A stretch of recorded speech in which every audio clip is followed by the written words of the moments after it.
to tackle the topic of health, wealth, and happiness through meditation. Let's please all welcome Sister Judy Johnson.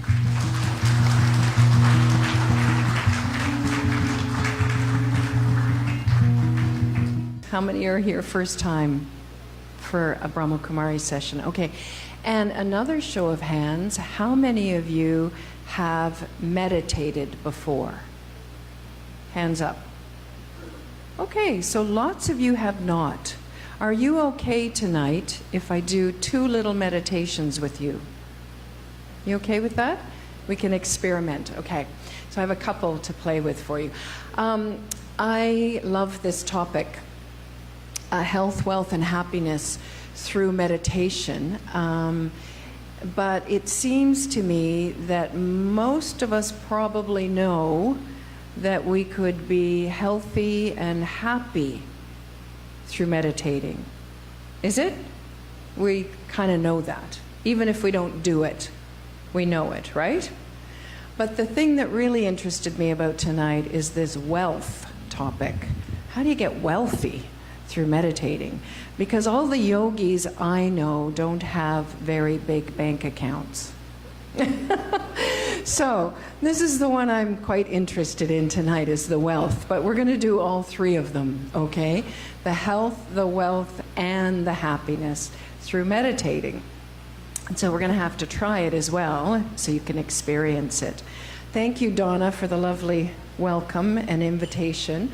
I'm having a great time in the Philippines. It's cold and miserable in Canada right now, and it's not here, although I find it odd that it's so hot outside that we make the rooms inside so cold that I have to carry a shawl to be warm.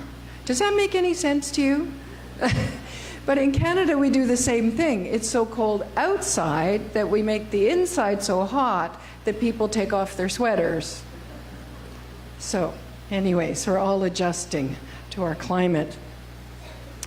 So, let me begin. I've been meditating for 20 years. I was not an obvious candidate for meditation because I'm probably more of a jumping yogi than a sitting yogi. You know, very youthful and energetic, and my mind is racing most of the time. Was, much less so now. So it wasn't obvious to me that I was going to sit still and quiet for hours at a time. In fact, that had no appeal to me at all. I'd much rather be up doing things. So it came as a bit of a surprise to me that I actually enjoy it. Because I'm finding it really interesting. So I think it was boredom that made me move around. And most of us have so many repeat thoughts in our minds that we're actually quite bored with our own minds. And we'll do almost anything to escape being alone with ourselves, right? So that's probably why the entertainment industry is booming. Anything, you know, to not be with my own mind, because it's repetitive and boring. So I think meditation has given me, I feel like I've reclaimed my mind. And now I can use it the way I want. And it feels much better. And I'm not bored at all with my own company. I find sitting quietly with my own mind quite a lovely experience. So in Canada, where I live, I'm a bit of a poster child for meditation because the before and after picture is a high contrast. So tonight I'd like to share with you a little bit about this topic. And in particular, something that we say often in the Brahma Kumaris is that when I use my body, mind, and wealth in a worthwhile way, in a beneficial way, then I will have health, wealth, and happiness. So I like to think of my body, my mind, and my wealth as my spiritual BMW. Because I've never owned a BMW. And probably never will. But I have a spiritual BMW, my body, mind, and wealth. And it's very precious to me because these are actually 3 resources that I have some control over. my body, my mind, and whatever wealth I have, how I use it, whether it's $1 or $100, or, well, that's about as high as we get today. For some more than that. So, health, wealth, and happiness is all about how we use our body, mind, and wealth. I think most of us know that in terms of health, we know what's good for our bodies. We know that proper food, we know that exercise, we know that sleep, we know that enough water keeps the energy in the body flowing, and that health is actually about movement of energy in the body. So anytime the energy gets stuck, I become unhealthy, right? So I think most of us know this. However, I like that as well as our physical bodies, that we understand that health, and especially care for health, meaning care for my health, but that health is really a combination of the word heal, and short form in my notebook, about 1,000 times, TH is thoughts. So healing thoughts, and using my thoughts to heal. So the root word for meditation is the Latin medere, which is medicine, and meditare, which is to think. So meditation actually helps me heal my thinking, but helps me use my thoughts to heal my body. We actually know that our thoughts are causing the illness in our bodies. So much medical research has been done, right? Fearful thoughts, constant anxiety and stress leads to adrenal fatigue. You know, they say now cancer. You know, we know that anger thoughts, aggression thoughts, thoughts of dislike for someone or criticism actually cut me first. You know, they cause increased blood pressure and heart problems, and very often digestive issues. Most of us, at least in the West, everybody's suffering from digestive issues, right? And then taking medication to help. So I think we know how our thoughts affect our body in a negative way. But what I've discovered through meditation is that I can actually generate healing thoughts. And this isn't just sitting here and imagining, you know, good, light, you know, filled energy surrounding a cancer tumor and shrinking it, you know, these kinds of visualizations that people do and really find valuable when they're not well, but actually more of a preventative medicine for my body. Generating thoughts that allow my body to relax in such a way that I'm not stressed. I'm not responding to the pandemic around me of anxiety and fear and anger in the world. Because even if I wasn't feeling it myself, you know, outside in the world for 10 minutes, and you're going to pick it up from the atmosphere. You know, at least North America. I don't know about Philippines. Maybe these jeepneys are so much fun, but they seem a bit stressful to me. To catch one, to get off on time, to get stuck in traffic forever. Today I counted we went 20 feet in 20 minutes. 20 feet in 20 minutes. So anyways, generating thoughts that allow me to heal my body. So, but to prevent the kind of negative effect of the energies around me, but also, and this is the real pandemic in North America, I don't know about here, but the pandemic is mental health for us. I mean, we're a developed place. People are dying from stress-related diseases, for sure, and they're dying from overuse of body, you know, obesity and factors related, you know, developing world problems. But what we're really suffering from now in North America is mental health issues. Depression in particular, anxiety, suicide rates are increasing. Is this true in the Philippines? Yeah, okay. So for me, this is why it's so important that I reclaim my mind. And I'm the one in charge of what thoughts go through my mind. Because otherwise, thoughts will have me rather than me having a thought. And I like to turn that equation around, which meditation has helped me do. So we can actually generate thoughts.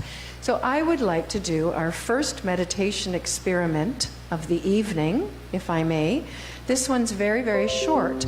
And I'm going to give you one thought to hold in your mind. And I'm going to repeat the thought about 6 times because the mind's a bit like Teflon. The thought will bounce off and you'll think about something else. So I'll say it again and it'll bounce, but it won't go so far this time. And by the 6th time, you'll probably be able to hold the thought. Then I'm going to leave you alone with the thought and ask you to say it silently to yourself 3 times. And then what I want you to do is check the effect that this thought is having on your body and on your state of mind. Okay? So please, it doesn't matter if you like the thought. It doesn't matter if you agree or disagree with the thought. If you can be a bit like a scientist in the laboratory of your mind and just look for data. Do you say data here? We say data in Canada. Do you say data? Data. All right. It's very American. Okay, data. So I just want you to find data, okay? And it'll be very subtle. Therefore, you'll have to pay attention. So I would like to get us to pay attention by using this amazing bowl. I haven't heard the sound yet, but I'm going to make this sound once. I hope it's a big sound. And I'm going to move my microphone. I'm going to keep it near the microphone. I'm going to make this sound once, and I would like all of you, if you could close your eyes, it will help you collect the data. I would like you to see if you can catch the split second when the sound disappears. Okay? And I'm going to do it maybe 2 or 3 times, because with the air con, I don't know how well you can hear back there. Okay? Can you hear me back there on the mic? Okay, so I don't know how loud this bowl is. So I'm just going to do it 2 or 3 times. Each time I do it, eyes closed will help you. I want you to listen for the sound so carefully that you can catch when it disappears. Okay? And what this will do, this will help us concentrate. Then you'll be ready to be in the laboratory of your mind with this experiment of a thought. Simple thought. It happens to be the most healing thought on the planet. Actually, I'm going to give you 2 thoughts. One and then a second one and see what happens, okay? So, ready? Here we go.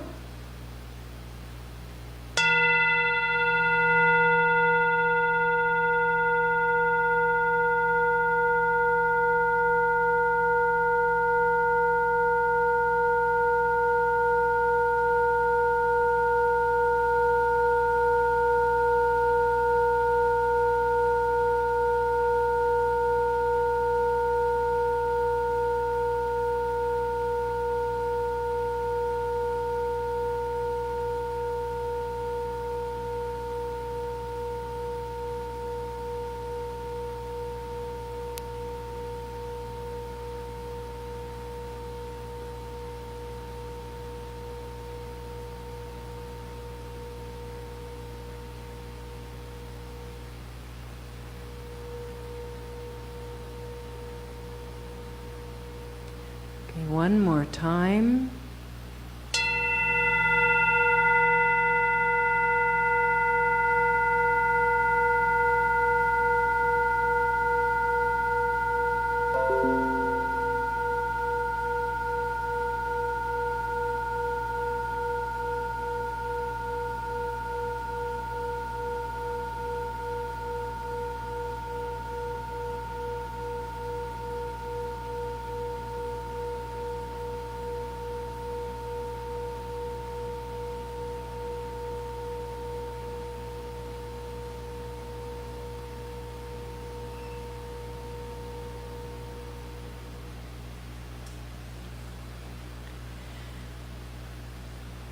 At the end of sound is silence.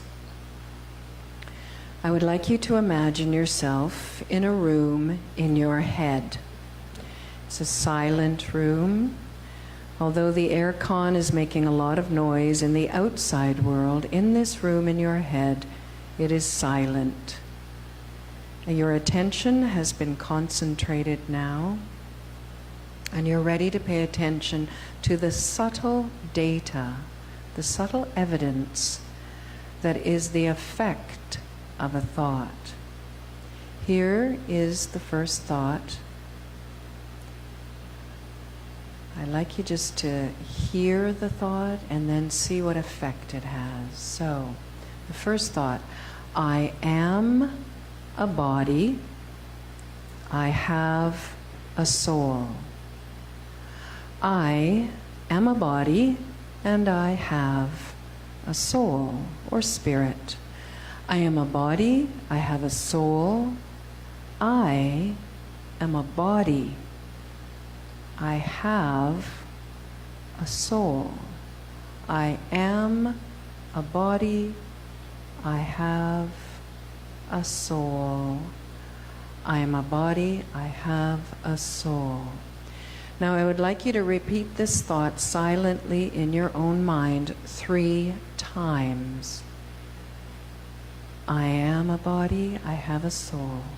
Go.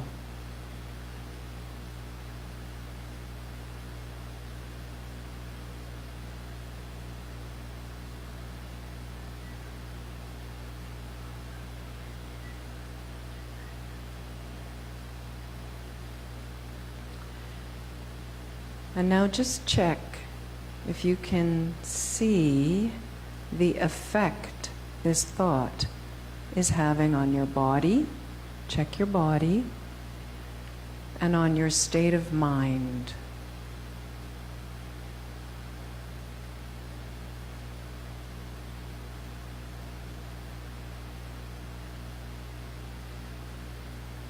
Okay, now breathe in.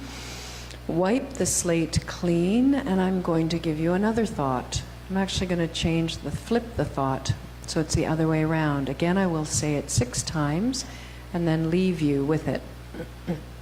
So the second thought, I am a soul or a spirit, and I have a body. I am a soul, I have a body. I am a soul. I have a body.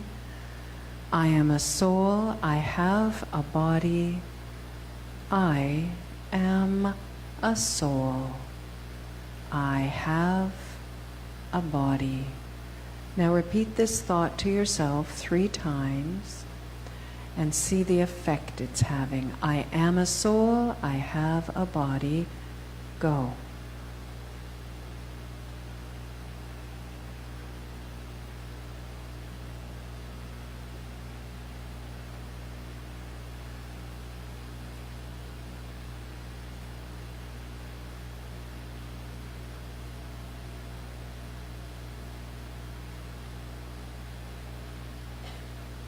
Now check and see what effect that's having on your body, this thought.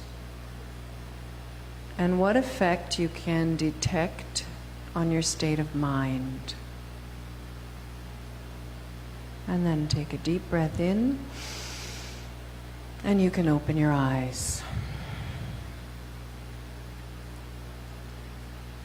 Okay, data from the field. Could you tell the difference? Was there a difference in the effect of the first thought and the second thought? Doesn't matter if you agree or don't agree with it, just checking the effect. Was there a difference? Thought 1 and thought 2.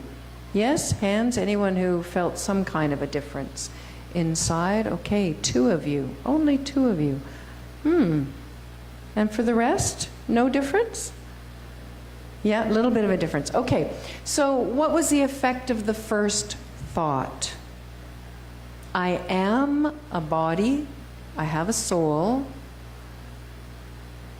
Many people, what I have found over the years is that most people find that a bit heavy. It makes them feel like they're kind of stuck in their body.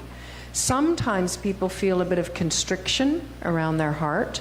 Sometimes they feel about tight in the neck or shoulders. It's different for everyone. But there, usually there is one or two people who feel grounded. That's a good thought. They like that one, But most people feel a little bit stuck or constricted. And the second thought, many people feel that it's lighter. They feel suddenly open. They can even feel their chest open. And in terms of state of mind, they feel like brighter, a bit lighter, alive, freer. It's like consciousness expands a little bit. They're not so limited. Did anyone have that experience? Yeah, okay. So it's just a thought. And we actually can't really prove if it's true, can we? In Halifax, where I live, we have a world-renowned neurosurgeon, and he happens to be a very spiritual man. So he comes to the meditation center. And one time I thought, oh, this is too good to miss the opportunity. And I asked him, when you're cutting around in the brain, have you seen a soul? And of course, he just laughed and said, you can't see a soul. It's invisible, right? The human spirit's invisible. But if that one little thought has such an effect on my body, what would it be like if I walked around all day just thinking, I'm a soul and I have a body? If it made me feel light, why not? Okay? So every thought we have affects us, and we don't even know it. We're so cluttered up inside that we can't tell. It's like when you're wearing a really dirty shirt, one extra stain doesn't make any difference, does it? It's kind of funny why the Brahmakumari students usually wear white. I think it's quite daring in a dirty world, actually. But, it reveals spots. You can see spots quite easily, and it's kind of their aim is to clean the mind in such a way that any little spot is noticeable.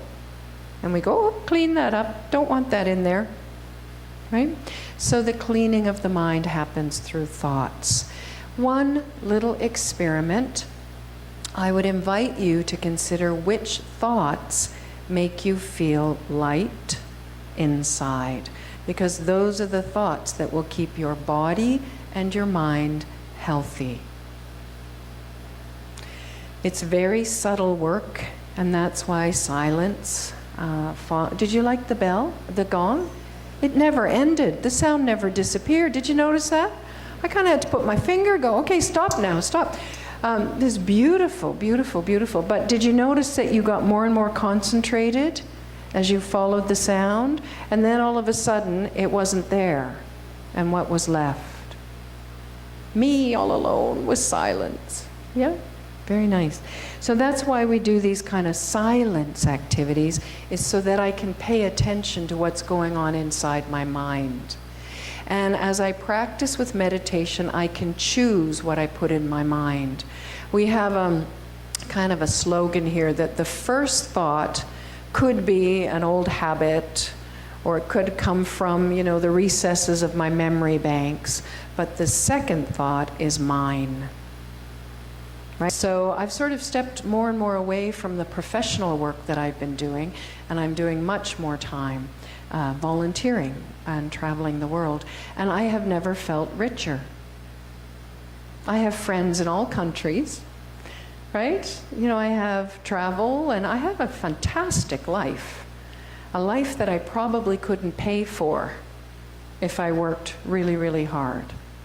So in that way, I'm much wealthier now than I was before. And paradoxically, it's when I stopped working. I'm not suggesting you all stop working. It wasn't actually about the stopping working. It was actually about the giving myself to service. That's when the wealth began.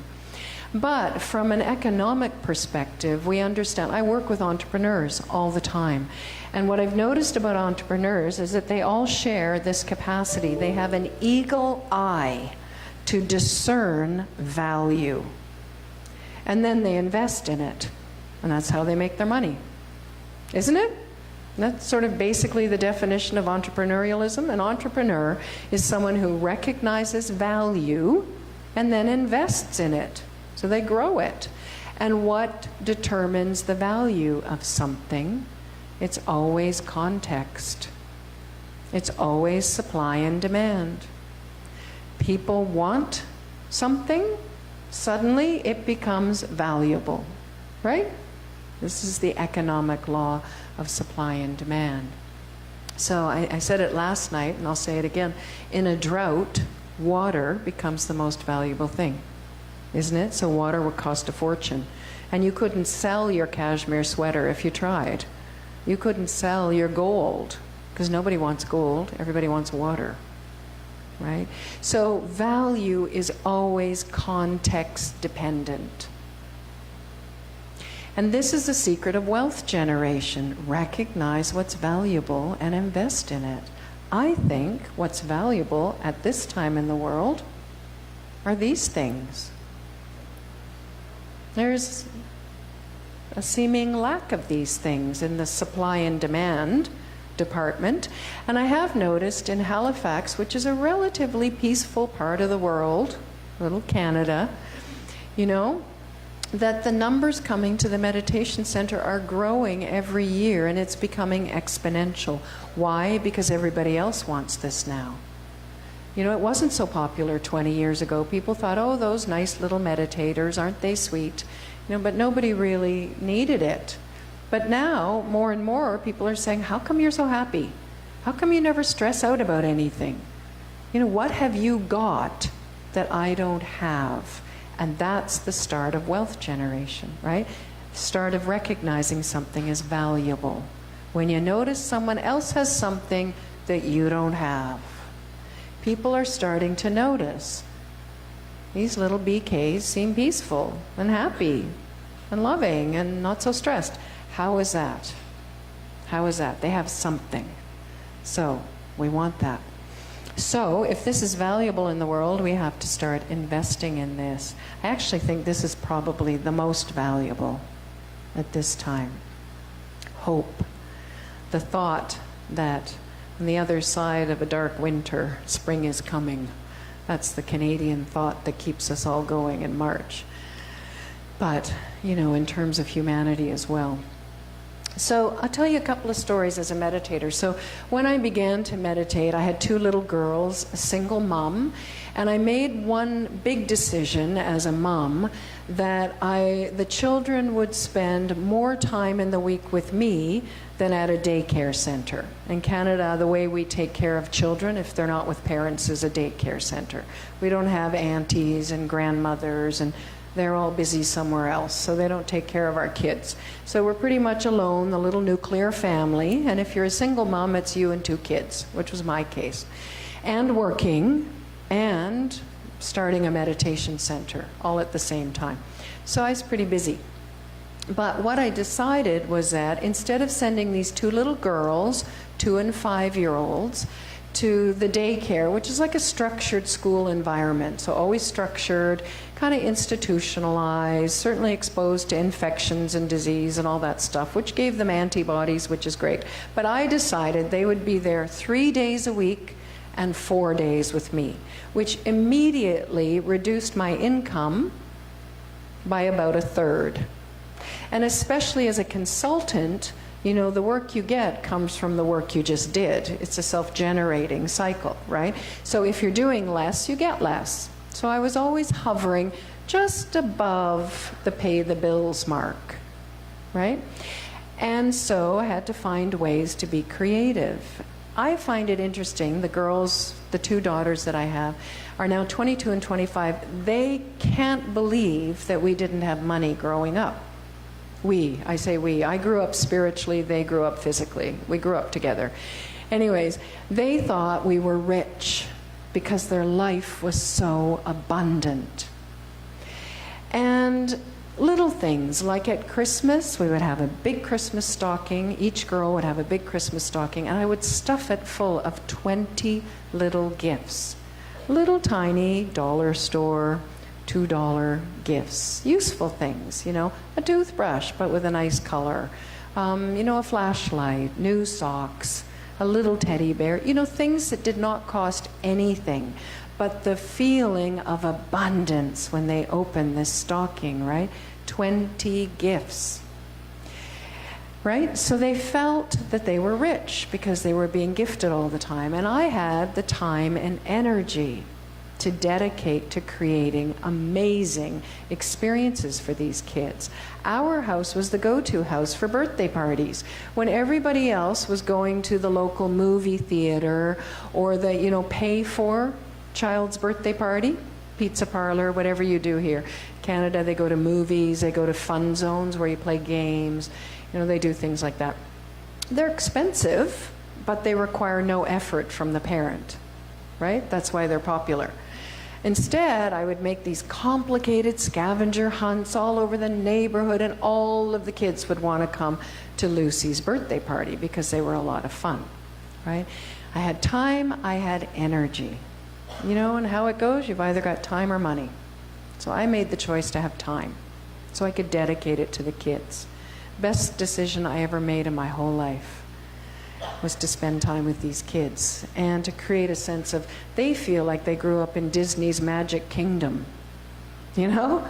It's like, why would you go to Disneyland? Our house is so much fun. So it was amazing.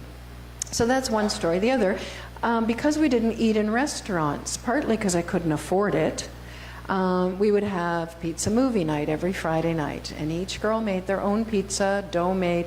We had the big debate about which video we would watch. It was videos then it was DVDs, right? But the one extra expense was the big block of cheese. So everyone got a mountain of cheese on their pizza. Again, so simple, but the feeling of abundance. So these girls grew up thinking they were rich.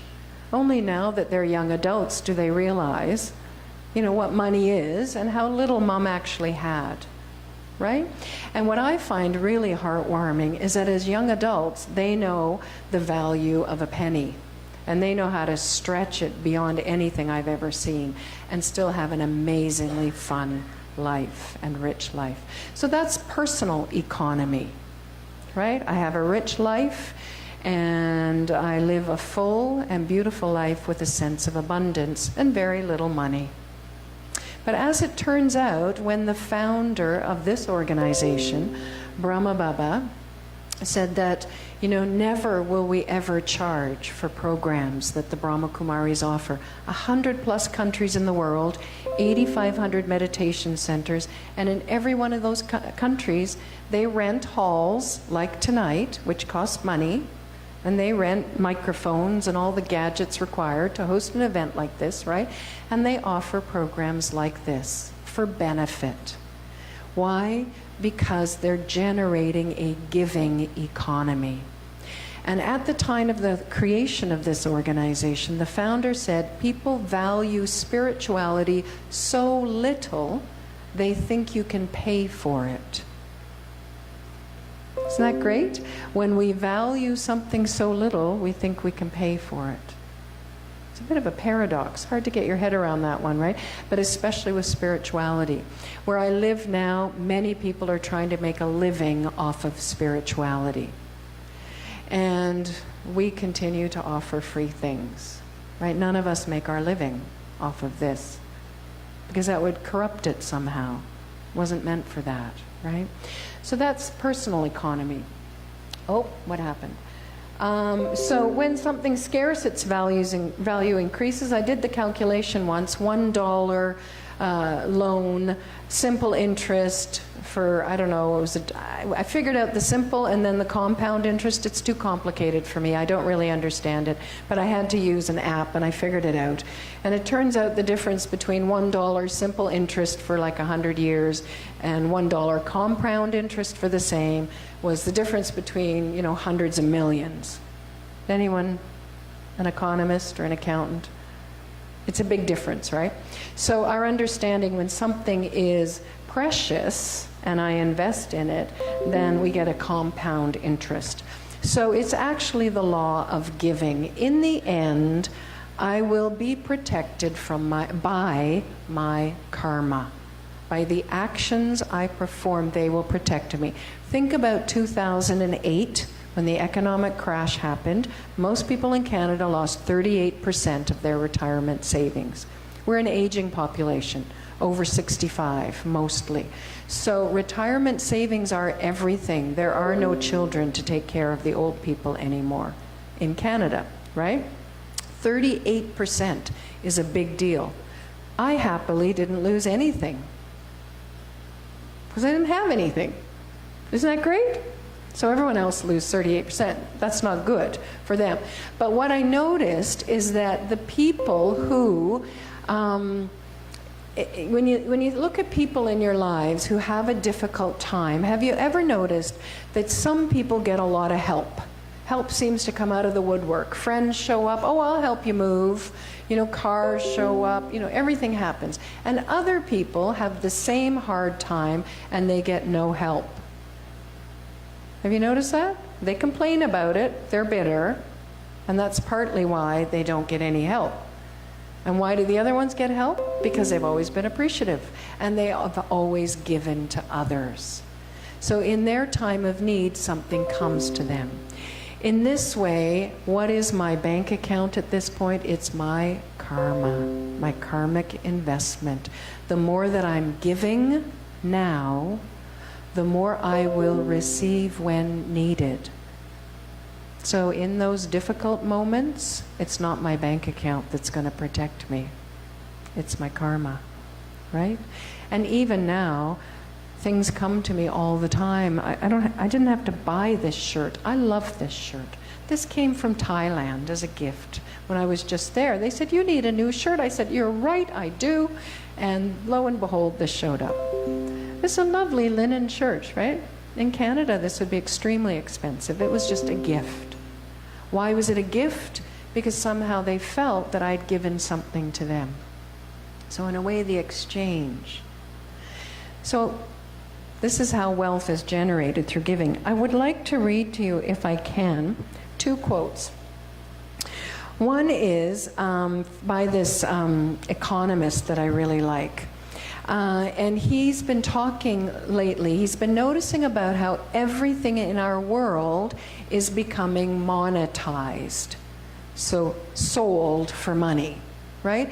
And I think he's about 48 years old, but in his lifetime, he said, he's noticed in particular, bottled water is one noteworthy example. There's water everywhere. It was free. Now we buy it. Especially in Canada, where the water's clean in the tap. We have clean, non-E. coli water everywhere in Canada. We have the most fresh water in the world, and what do people do? They buy bottled water. Why? Because it seems better, right? Market economy created this idea that bottled water was better. India's another story. Bottled water is better. But in Canada, it's not. And we're all buying bottled water. Right? Why? Because to grow an economy, you actually have to bring things that were offered freely under the canopy of money. You have to monetize it.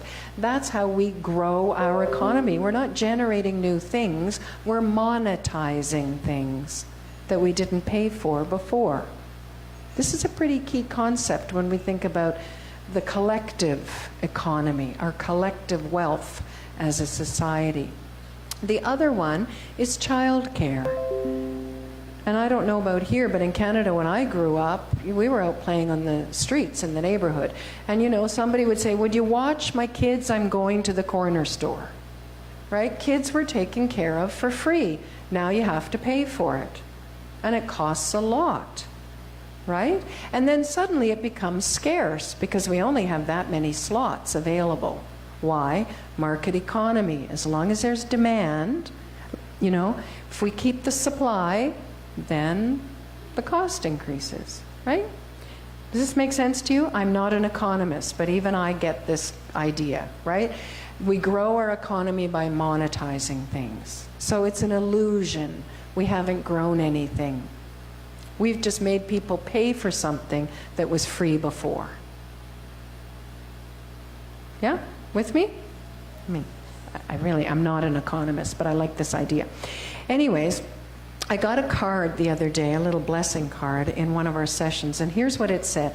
It said, the economy shrinks when everyone wants to take and so few want to give. Only by giving will we kickstart the economy again. When I generate the spirit of giving, either my time, my attention, my care, I help activate the highest human quality of generosity and benevolence. This is contagious and leads to abundance. Today, let me give. So the reason we think that a gift is sacred, and we actually create ceremonies to give gifts, is because it is sacred. It's very special. And this gentleman, his name is Charles Eisenstein, he said, the gifts, we intuitively recognize gifts are sacred, which is why we make ceremonies. So here's his quote. He said, when the money system collapses, if you already do not depend on money for some portion of your life's necessities and pleasures, then the collapse of the money system will pose much less of a hard transition for you. The same applies on the social level. Any community or social institution that is not a vehicle for the conversion of life into money will sustain and enrich life after money. Really, the only security is to be found in community, in the gratitude, connections, and support of the people around you in times of social turmoil. I can't imagine anything more dangerous than to possess a few ounces of gold. If you have wealth now, I recommend as your investment advisor that you use it to enrich the people around you in lasting ways. So the basic law of karma is if you enrich the lives of others, then you will become rich. And in a spiritual sense, that means I have everything I want whenever I need it. I never go without. My security is not in my bank account. My security is in my karma, my giving. So that's the secret of wealth. It's a big pill. Do you like that pill to swallow? Does that make sense to you? Which is why the Brahma Kumaris do everything for free. This gentleman wrote a book called Sacred Economics, which I really liked. And he said, money itself isn't necessarily a bad thing. He said, but if you think about it, the way it started was, I had something that somebody else needed. I gave it to them. Out of gratitude, they give me something back.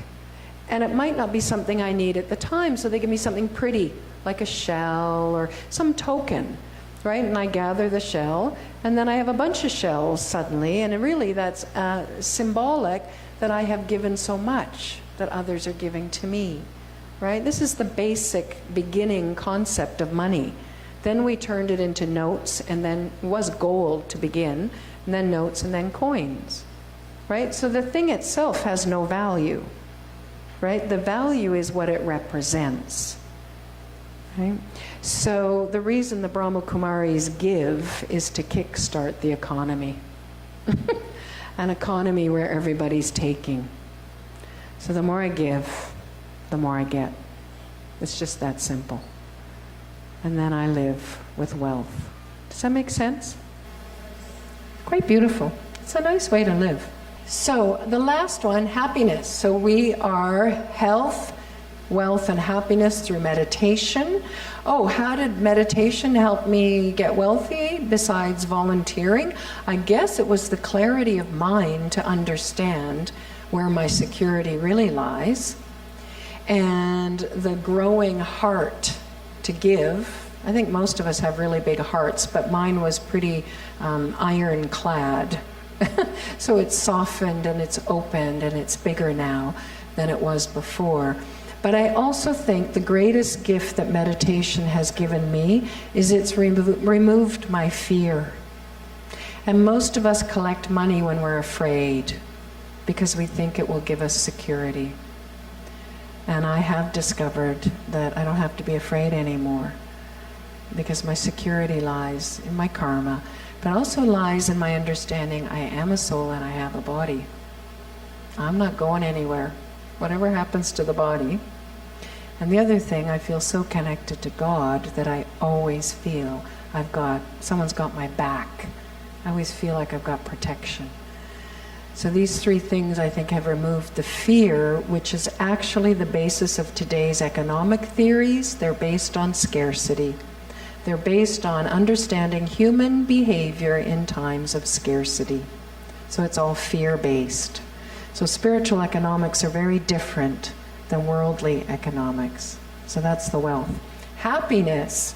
Here are three great definitions of happiness. Philosophy thinks that happiness is living a good life. Psychology believes that it's a mental or emotional state of well-being, a set of pleasant emotional states such as joy, satisfaction, gratification, and euphoria. So for psychologists, happiness is an emotion. Yeah, those are the working definitions for psychology and philosophy. But I'm interested in a spiritual definition of happiness. Oh, this is where we watch the YouTube that we're not going to watch. Okay. I don't think I can reenact this for you because it's a little tiny baby. Has anyone seen this on YouTube? A little baby, one of those cute, when they're chubby and round, and just sitting propped up on the couch, and her dad rips a piece of paper. This became viral a little while ago. Do you remember seeing this? And this baby laughs until there is no way you can resist laughing. So if you haven't seen it on YouTube and you need one of those moments where you just feel really happy, watch it. It's just a dad who rips paper, and every time he rips it, the baby just starts laughing until you as a viewer end up laughing. And I was going to show it because most of us melt almost instantly when we see this little baby laugh. But some it takes a little bit longer, and it's a really good test for how resistant you are to happiness, because this thing is so adorable, this little baby, that it's almost impossible not to laugh, but still we can hold back. And the reason I show it is because essentially, for me, what I've discovered through meditation is that happiness is not at all an emotion. Emotions come and go like storms. Big negative emotions come like typhoons, or where I live, hurricanes, right? But then they go and I'm still left. Here I am, the emotion passed. So clearly I was not the emotion. Right? If I'm still here when it's finished, but I have emotions and they come and go. The same way, if happiness is an emotion, it can go. Just like the other typhoons of emotion can go. And that doesn't feel very good to me. I don't want it to go. I want to keep it. Most of us who meditate started because we wanted happiness, and then we got peace as a really lovely byproduct. And then we discovered, happiness actually comes from peace. So it is, in our understanding in the Brahmakumari world, it's actually a core quality of the being. Just as love is a core quality, it's not an emotion. But we've turned it into a commodity, just like the economy, monetizing things. We say, I love you. It's like, my love is something I could package and give, and I can decide who I give it to, just you, but not you. Right? And we've commoditized love. We've made it a commodity that I can give or not. When in reality, love is a core quality of my being. In other words, if I just sit here and I'm really in touch with myself, I'm going to be emanating love. And if you come in front of me, you're going to get some. right? If you're anywhere in the vicinity, and as I meditate more, the loveful vibrations get more powerful, and they could maybe reach to the back of the room. You know? So a core quality of the being, it's not something you can buy, and it's not an emotion that comes and goes, the same with happiness. That it is my natural state. It's actually a bubbling stream of positive energy that's constantly flowing inside of me. At the surface level, all kinds of stuff can happen, but deep down, this little bubbling stream of positive energy is my core. It's like the molten core of the earth. And it's always flowing inside of me. The only question is, can I access it? Or am I too surface-oriented? If I'm too much on the surface, I won't feel that bubbling energy inside. So, happiness actually just comes. The question is, how can I access this bubbling stream? For some of us, we want it all the time. I just like to be happy all the time. It doesn't have to be a big, effusive kind. It can be that quiet contentment, you know, that makes me unshakable. Oh, they're not happy. Oh well, I'm happy. Right? Like that. All the time, or even how can I access it more often, or even sometimes. For some of us that haven't felt happiness in a while, even just a bit would be great, or even just more consistently. So, surprise, surprise, how do you think we access this inner core energy of the self, the being, the soul? How do we access this? Yeah? All the time. How do we do that? Oddly enough, it's connected to the economy.